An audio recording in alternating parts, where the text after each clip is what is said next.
ከ4 ሚሊዮን የማይበልጥ ሕዝብ ባላት ኩዌት በርካታ ቢሊዮነሮች አሉ። ከነዚህ ቢሊዮነሮች ውስጥ የሁለት ቤተሰቦች አባላት የመሪነቱን ቦታ ይዘው የተሰለፉ ሲሆን ሌሎችም እግር በእግር ይተካካሉ። በማይደረስበት ርቀት ላይ ደግሞ የኩዌት ንጉስና ቤተሰቡ ተሰይመዋል።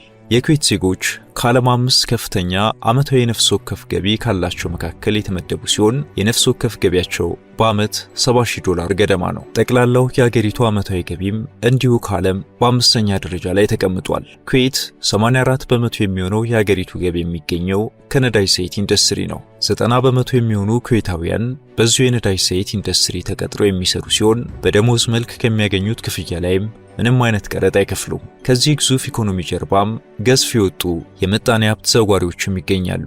ይህ በጥቂት መልክዓ ምድር የተከማቸ የነዳጅ ሀብት ለኩዌት ጠላትን ገዝቶባት የነበረና ሀገሪቷም ባንኳ ተመናምኖ በነበረበት ወቅት የኢኮኖሚ ክፍተት የመድፈን ኃላፊነቱን ተጭኖ የነበረው በእነዚሁ ቢሊዮነሮች ትከሻ ላይ ነበር።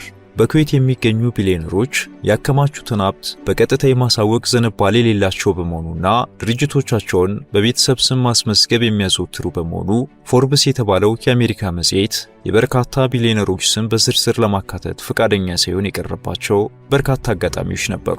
ፎርብስ ለውሳኔ የሚያቀርበው ሌላኛው ምክንያት እነዚህ በኩዌት ያሉት ቢሊዮነሮች ትክክለኛ ሀብታቸውን ለማሳወቅ ፈቃደኛ ለመሆናቸው የሚታዩት ንብረቶቻቸውም ሆነ የኑሮ ዘይቤያቸው አለን ከሚሉት ሀብት ጋር ፍጹም አይጣጣምም የሚል ሲሆን አንዳንዴ በታክስ የሚከፍሉትን ገንዘብ አለን ከሚሉት ሀብት በጥፍ የሚበልጥ በመሆኑ ነው ይላል። እስቲ ከነዚህ ቢሊዮነሮች ውስጥ 5ቱን መርጠን የተሰማሩበትን የሥራ ዘርፍ ወይም የሀብት ምንጭ እንዲሁም በገንዘባቸው ምን እንደሚያደርጉበት እኔና ወደ ንጉሳዊ ቤተሰብ እናልፋለን።